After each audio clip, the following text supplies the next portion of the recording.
अस्सलाम वालेकुम दोस्तों, अगर आप सऊदी अरब में रहते हैं, अगर आप हज की ख्वाहिशात रखते हैं और अगर आप गैर कानूनी तरीके से हज करते हैं या फिर अगर आप किसी को गैर कानूनी तरीके से हज करवाते हैं तो आप आज की इस वीडियो को लास्ट तक देखते रहें। आज की इस वीडियो में मैं आपको ये बताऊंगा कि अगर आप गैर कानूनी तरीके से हज करते हैं या फिर किसी को करवाते हैं तो उसकी क्या आपको सजा मिलेगी, उसका कितना फाइन होगा या फिर आपको क्या क्या परेशानी का सामना करना पड़ेगा। तो वीडियो को स्टार्ट करने से पहले आपसे रिक्वेस्ट है, अगर आप हमारे चैनल पर न्यू हैं तो आप हमारे चैनल को सब्सक्राइब कर दें और साथ ही बेल आइकन को ऑन कर दें। इससे ये होगा जब भी कोई भी मैं न्यू वीडियो अपलोड करूंगा तो उसकी इन्फॉर्मेशन सबसे पहले आप दोस्तों को मिल जाएगी।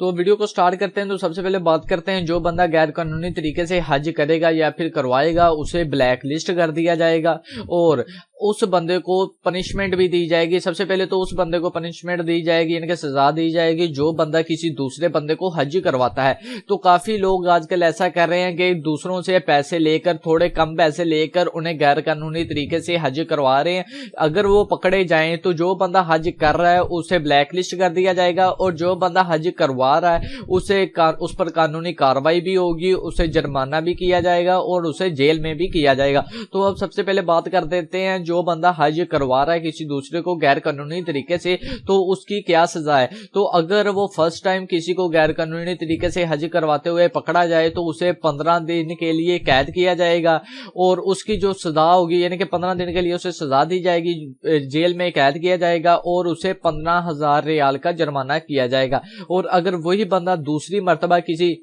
दूसरे बंदे को हज करवाता है तो फिर उसकी जो सजा होगी वो 3 मंथ उसे कैद किया जाएगा जेल में और उसका जो फाइन होगा वो होगा 25,000 रियाल।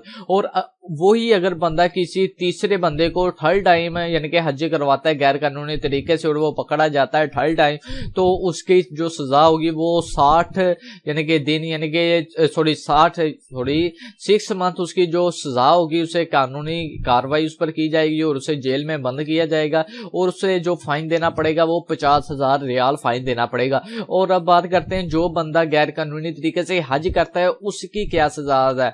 सबसे पहले तो उसे गैर यानी कि उसे ब्लैक लिस्ट कर दिया जाएगा या फिर अगर उस पर यानी कि उसे भी फाइन किया जाएगा और उस पर कितना फाइन होगा ये अभी सऊदी काबीना ने यानी कि मिनिस्ट्री ऑफ इंटीरियर ने अभी अच्छी तरह से नहीं बताया कि उस पर कितना फाइन किया जाएगा। बाकी उन्होंने ये कह दिया कि उसे अगर वो पकड़ा जाता है तो उसे डिपोर्ट भी किया जा सकता है उसके काम पर, यानी कि उसे उसके मुल्क वापस भेजा भी जा सकता है। तो लिहाजा आप कोई गैर कानूनी तरीके से हज ना करें, अगर हज करना है तो कानूनी तरीके से करें, जो हज की फीस बनती है आप वो अदा करके आप हज करें। इसी तरह झूठा हज करने का कोई फायदा नहीं। तो उम्मीद करता हूँ आपको आज की ये वीडियो की समझ आ गई होगी। अगर आपको वीडियो अच्छी लगे वीडियो को लाइक करें, शेयर करें और चैनल को लाजमी सब्सक्राइब करें। तो मिलते हैं नेक्स्ट वीडियो में। अल्लाह हाफिज।